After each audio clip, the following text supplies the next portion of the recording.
আরজি কর। হ্যাঁ, আর্যিকর থেকে ও হ্যাঁ, তো বলো এবার। বলছি ওটা হয়েছে কি বলতো, রাত্রি পেশেন্ট দুটো? রাত্রি 2টো, ঠিক আছে, আচ্ছা। 2টো অব্দি পেশেন্ট ডেকেছে, দেখে রুমে এসে অনলাইনে অর্ডার করে 4জন বন্ধু মিলে খেয়েছে, ডিনার হুম করেছে। হুম করে ও খুব টায়ার্ড ছিল, যেহেতু 36 ঘন্টা ডিউটি ছিল, হুম টায়ার্ড ছিল, ও কি করেছে ওই সেমিনার রুমে গিয়ে হুম শুয়ে পড়েছে একটা রেড কালারের ব্ল্যাঙ্কেট ঢাকা দিয়ে। হুম। কিন্তু তারপরে মানে সেমিনার রুমে এমনি কি তোমাদের ওরকম সেমিনার রুমে তুমি ঘুমানো হয়? মানে আমি যদিও কোনো আইডিয়া নেই, ওই জন্য জিজ্ঞেস করছি। না, এবার একটা রেসিডেন্টের ডক্টর রুমস থাকেই, আচ্ছা। বুঝতে পেরেছিস, তারপরেও সেমিনার থাকে। এবার হুম। সেমিনারে একটা বেড থাকে, আর আচ্ছা ডক্টরস রুমে 2-3টে, যেরকম বড় ঘর হবে সেরকম বেড পাতা থাকে। আচ্ছা আচ্ছা। মেনলি ডক্টরস রুমে শোয়ার কথা, ঠিক আছে। হুম হয়েছিল কি, ওকে বডিটা পাওয়া গেছে সেমিনার রুমে, হুম কিন্তু ঘুমাচ্ছিল ডক্টরস রুমে। যে হুম রুমটা তোর এখন ভাঙা হয়েছে, দেখেছিস রুমটা ভেঙেছে, হুম হুম হুম হুম, একটা ভিডিও ঠিক দেখছিলাম। বাথরুমের পাশেই, হুম ঠিক আছে, মানে বাথরুমটাকে অজুহাত দিয়ে হুম ওই রুমের দেয়ালটা ভেঙে দিয়েছে। অ্যাকচুয়াল কাণ্ডটা ঘটেছে তোর ইয়েতে, ওই রুমটার ভেতরে, ডক্টর রুমে? ডক্টরস রুমে। ডক্টরস রুমে ঘটনাটা ঘটেছে, ওই বডিটাকে তো ডক্টর ধস্তাধস্তি। রুমে ওই দিন আর কেউ ছিল না, খালি মানে অনলি ওই দিদিটাই ঘুমাচ্ছিল? হ্যাঁ, এবার তোকে আমি বলি, অন কলে নিশ্চয়ই একজন থাকবে না, হুম ওরা জুনিয়র সিনিয়র মিলে থাকে, এমনকি থার্ড ইয়ার একজন থাকবে, সেকেন্ড ইয়ার একজন থাকবে, হুম প্লাস ফার্স্ট ইয়ারের ইন্টার্নশিপরা যারা থাকে তারা ইন্টার্নরা থাকে। হুম আর চেস্ট এমন একটা ওয়ার্ড হচ্ছে, কোভিড এর পর থেকে প্রায় হামেশাই সবার শ্বাসকষ্ট হচ্ছে, মানে আসছে মানেই শ্বাসকষ্ট হচ্ছে। হুম আর চেস্ট ওয়ার্ড আর চেস্ট মেডিসিন দুটোই হুম পাশাপাশি ওয়ার্ড, হুম ঠিক আছে। হুম। তো কেউ কি শুনতে পায়নি? কেউ শুনতে পায়নি। হ্যাঁ, ওটাই তো আমি ওই দিনকে ওটাই ভাবছিলাম এবার যে। দেখ, ধস্তাধস্তি করাতে একটা নিশ্চয়ই চিৎকার হয়, একটা ভায়োলেন্ট হয়, হুম হুম বুঝতে পেরেছিস। হুম তারপরে আবার কি, যে 4জন ওর সাথে খেয়েছে তারা কোথায়, তারা কেন মিডিয়ার সামনে আসছে না? হুম। তাই ঠিকই তো, তো। তারা কেন আসছে না? তোমার ওই দিন ডিউটি ছিল না রাতে? ওই দিনকে আমি নাইটে ডিউটি করছিলাম, আচ্ছা।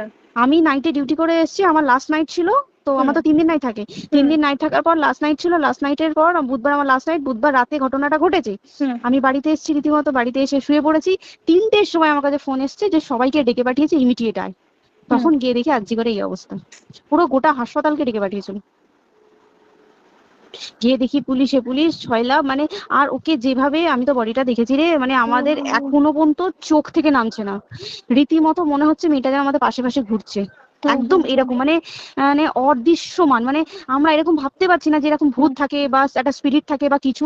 এখন আমরা বুঝতে পারছি না, ওর আত্মাটা এখনো ঘুরছে আমাদের আশেপাশে। দেখ, ওর আমার তলাটা নাকি, তো ওর থেকে ও থাকে 4তলায় ঘটনাটা ঘটেছে, ঠিক 2টো ফ্লোর নিচেই আমি থাকি, আমার আচ্ছা। রুমটা, ঠিক আছে। কিন্তু তাও আতঙ্কে আমরা মানে একদম স্তব্ধ হয়ে গেছে আরজিকরটা। কিন্তু ব্যাপারটা হচ্ছে, তাহলে ডক্টর রুম থেকে ওকে সেমিনার রুমে নিয়ে যাওয়া হয়েছে? হ্যাঁ, অবশ্যই নিয়ে যাওয়া হয়েছে। এবার দেখ, নিয়ে যাওয়া হয়েছে, ওকে যেভাবে মারা হয়েছে এটা একার পক্ষে সম্ভব অসম্ভব, না দিস একদম। Is a impossible. পুরোপুরি গ্যাং রেপ ছাড়া কোনো কিছু নয়। আর শুধুমাত্র রেপ নয়, রেপ হলো, করলো, ছেড়ে দিল, ঠিক আছে, ওকে রীতিমতো মার্ডার করেছে। মানে মানে হিসেব মতো যা বুঝছি, মানে তোমার কথাতে, হ্যাঁ, ওটা হচ্ছে ওর ওই বন্ধু বান্ধব মেবি ইয়েস, জড়িত। এক্স্যাক্টলি। হয় ওর বন্ধু বান্ধব কেউ, ঠিক আছে, মানে 4জনের মধ্যে কেউ, আইদার ওকে এমন কিছু করতে বলতে, দেখ বড় বড় কোম্পানিতে তো এরকম হয়, মানে হুম হয় তুমি আমার সাথে কম্প্রোমাইজ হুম করো, নয় হুম তুমি হুম চাকরি হুম ছেড়ে চলে হুম যাও, হুম হুম হয় তো। হুম হুম এ- এখানেও সেরকম কিছু একটা হয়েছে। যাকে যে ক্রাইম করেছে সেও কিন্তু নর্মাল ডক্টর নয়, কিন্তু সেও একটা ভালো পোস্টে র্যাঙ্ক করছে, বুঝতে পেরেছিস, তবেই কিন্তু পুরো ব্যাপারটাকে হসপিটাল চেপে যেতে চাইছে, পুরো ব্যাপারটাকে। তাহলে এই সিভিক যে, ও কোথা থেকে আসছে? এবার তোকে আমি বলি ওটা কোথা থেকে আসছে। আমাদের প্রিন্সিপাল চেঞ্জ হয়ে গেছে, ডেপুটি সুপার চেঞ্জ হুম হয়ে গেছে, তারপরে আমাদের অ্যাসিস্ট্যান্ট সুপার চেঞ্জ, সব চেঞ্জ হয়ে গেছে। হুম তারপরে যে ওয়ার্ডের ডাক্তাররা ছিল, সিস্টাররা ছিল, ওয়ার্ড বয়রা ছিল, মাসিরা ছিল, সবাইকে ডেকে এখন হুম সাসপেন্ড করা হয়েছে। হুম তারা কোথাও যেতে পারবে না, রোজ গিয়ে কোর্টে গিয়ে দেখা করছে, আজকেও কোর্টে গেছিল সবাই। হুম তারপরে উম, তারপরে তোমার, তোর এগুলো হলো, তারপরে তোর কি বলে, আরে বল না, ওই সিবিআই এটা হয়েছে কি, মানে ও সেই সঞ্জয় রায় যে ধরা পড়েছে, হুম অ্যাকচুয়াল কিন্তু ও নেই, হুম ঠিক আছে। ওর এতটা ক্ষমতাই হয় না, ও অত রাত্রে কি করতে যাবে, হুম ও অত রাত্রে ওখানে কি করতে যাবে। ও না পেশেন্ট, ও নাকি বলছে দালাল পেশেন্ট নিয়ে গেছে, তো পেশেন্ট নিয়ে যখন গেছে দিদিটার রুমে যখন যাবে, নিশ্চয়ই দিদিটার রুমে কোনো কাগজপত্র দেখাতে যাবে, সেই অবস্থায় গিয়ে দেখে যে এরকম এরকম ঘটনা, তা ঝাঁপিয়ে পড়েছে ওর উপরে। হুম। এরকম কিছু কি, তাও কিছু নয়, শুধু গেছে দেখছে ড্রিঙ্ক অবস্থায়, ওকে ক্যামেরায় দেখা গেছে ড্রিঙ্ক অবস্থায় গেছে আর এসছে। এইটুকুই দেখা গেছে। তারপরে হচ্ছে কি তোর অনেক রকম এখানে অনেক রকম ব্যাপার আছে। যে দিনকে ঘটনাটা ঘটে তার ঠিক দুদিন পরে ওই সেমিনার বাথরুমের অজুহাত দিয়ে ডক্টর যে রুমের হুম দেওয়ালটা আছে ওই হুম দেওয়ালটা ভেঙে দিয়েছে। কেন? প্রথমে ওকে বললো সুসাইড করেছে, আমাদের যখন ফার্স্ট খবর আছে তখন সুসাইড করেছে। হুম তারপরে যখন হসপিটালে যাই তখন গিয়ে শুনছি নাকি না সুসাইড করেনি, এটা রেপ করেছে, রেপ করে মার্ডার করা হয়েছে। হুম বুঝতে পারলি এখানে বিশাল বড় একটা গেম চলছে। এবার আর যে ওর উপর কি রাগ ছিল মানে? হ্যাঁ হ্যাঁ হ্যাঁ হ্যাঁ হ্যাঁ হ্যাঁ একদম আমি তো কি বললাম, শোন তুই যদি কারোর সাথে কম্প্রোমাইজ করি তাহলে তোর পোস্ট হুম বাড়বে, হুম হুম তুই হুম কারোর সাথে কম্প্রোমাইজ করবি না তোকে মার্ডার করে দেবে। মানে মানে ওরকম টাইপের কিছু বলছো তো? এরকমই টাইপের কিছু একটা ছিল। আইদার খুব রাফ মানে খুব রাগ, খুব মানে খুব ওর উপরে খুব ফ্রাস্ট্রেশন ছিল, যারই ছিল খুব ফ্রাস্ট্রেশন ছিল। শুধু ওকে মারিনি রে, রীতিমতো মার্ডার করেছে। ওর যে ক্ল্যাচারটা ছিল, হুম ওর আমি ইউরিন শুনেছি এটা। ওর ইউরিনের রাস্তায় ক্ল্যাচারটা ঢুকিয়ে দিয়েছে, তুই ইস, জানিস? মানে কি বলবো, মানে ওকে দেখা যাচ্ছে না, আমরা তো দেখেছি নিজের চোখে, ওকে দেখা যাচ্ছে না। মানে একটা ব্লিড। মৃত্যু কতটা মানে এই তো মানে প্রচন্ড কষ্ট পেয়ে একটা মেয়ে মারা গেল না? আর ওর যে গলাটা চেপে ধরেছে, আহ ওর ওই চেপে ধরাতে মানে এতটাই জোরে চেপে ধরেছে যে ওর চোখ ফেটে রক্ত বেরিয়েছে। ছি, ছি, ছি। বুঝতে পেরেছিস? মানে মানে কি বলতো, যদি ধরা পড়ে না উচিত, মানে যারা এটার সঙ্গে দায়ী না আর এই ওদের। যে সিবিআইটা হয়েছে, সিবিআইটা একমাত্র আমাদের জোরেতেই সিবিআইটা এসছে। মানে হুম আমরা ওই সঞ্জয় রায় একার পক্ষে সম্ভব না এইসব। তারপরে পোস্টমর্টম রিপোর্টে তুই জানিস ওই আমাদের ভাজানা থেকে 150 গ্রাম স্পাম বেরিয়েছে। ইস, পোস্টমর্টম রিপোর্ট 150 গ্রাম স্পাম, মানে বুঝতে পারছিস? হুম not a calculated, minimum minimum কম করে 6 থেকে 7 জন করেছে ওকে rape। ছি ছি ছি। ওই জন্যই তো আমরা এতটা বেশি ভাইলেন্ট হয়ে গেছি, বুঝতে পেরেছিস? আর তারপরে আমাদের দেখো, একটা মেয়ে তার কাজের জায়গাতেই ছিল, এমনটা নয় যে রাস্তাঘাটে কোনো বিপদ, তো কাজের জায়গাতেই আরে সেফ নয়। শোন, কেউ যদি স্ব ইচ্ছায় কারোর সাথে রিলেশনশিপে গিয়ে করতে চায় সেটা আলাদা জিনিস, কিন্তু হুম ঠিক আছে, হুম কিন্তু কেউ কারো বিরুদ্ধে এইভাবে করতে পারে না রে। তুই জানিস না মানে ওয়ার্ডে দেখ কম বেশি আমরা সবাই ঘুমাই, কম বেশি আমরা হুম সবাই জেগে হুম থাকি, জেগে তো থাকি। তাতে কি কেউ শুনতে পায়নি? তার কি একদম সেটাই। ভাইলেন্স ছিল না? যদি কেউ না শুনতে পারে তাহলে ওর খাবারে কেউ কিছু মিশিয়েছিল, হুম তাই কি না? হুম হুম সেটাও পোস্টমর্টম রিপোর্টে মানে লিক করছে না যে কেন খাবার খাবার ও তো খাবারটা খেয়েছিল, সেটা তো নিশ্চয়ই পেটেই ছিল, পেট থেকে তো হুম বমি করে বের করে দেন, সেটা হুম তো ফরেন্সিক রিপোর্টে কিছু বলবে। হুম আর তুই জানিস না দেনার দেন মানে ধর পোস্টমর্টম রিপোর্ট আসতে 3 দিন সময় লাগে। হুম ও যেদিনকে মরেছে ঠিক তারপরের দিনকে বিকালবেলা পোস্টমর্টম রিপোর্ট বার করেছে, মানে বডি বার করো আর পোড়াও।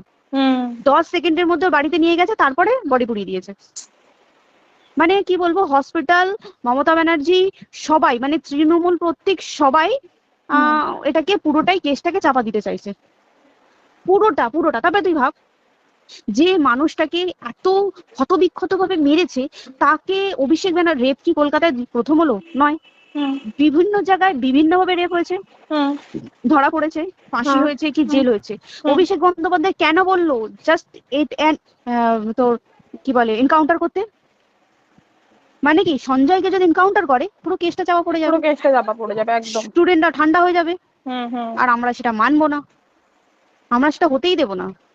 তাতে যদি চাকরি মানে আরজিকরটাকে সিল করতে হয় তাতেও আমরা রাজি আছি, সিল করে দেওয়া হোক আরজিকর, সিল করে দেবে মনে হচ্ছে যদি ঠিকঠাক ভাবে। এবার ওই জন্য আমাদের দাবিতে সিবিআই এসছে। এবার তুই একটা কথা বল, যখন দেখতে পাচ্ছে মমতা ব্যানার্জি যে কলকাতা পুলিশ আমাদের জন্য কিছু করতে পারছে না, আমরা কিছু মানতে পারছি না, 7 দিন ধরে বার করতে পারছে না, হুম তাহলে সেটা 2-3 দিনের মধ্যে কেন হ্যান্ড ওভার করে দিল না? হুম তাই তো। তাই কি না? তারপরে দেখ পিডব্লিউডি ওটা লো পোস্টের মানুষ, মানে যারা ভাঙচুর করে মানে সিমেন্টের যারা কাজ করে হুম তাদেরকে পিডব্লিউডি বলে। হুম এবার পিডব্লিউডির নিশ্চয়ই হায়ার অথরিটি থেকে অর্ডার এসছে তবেই ওরা গিয়ে ভেঙেছে। ওরা হুম নিশ্চয়ই পাগল নয় দুম করে গিয়ে কোনো গভর্নমেন্ট প্রপার্টি ভেঙে দেবে।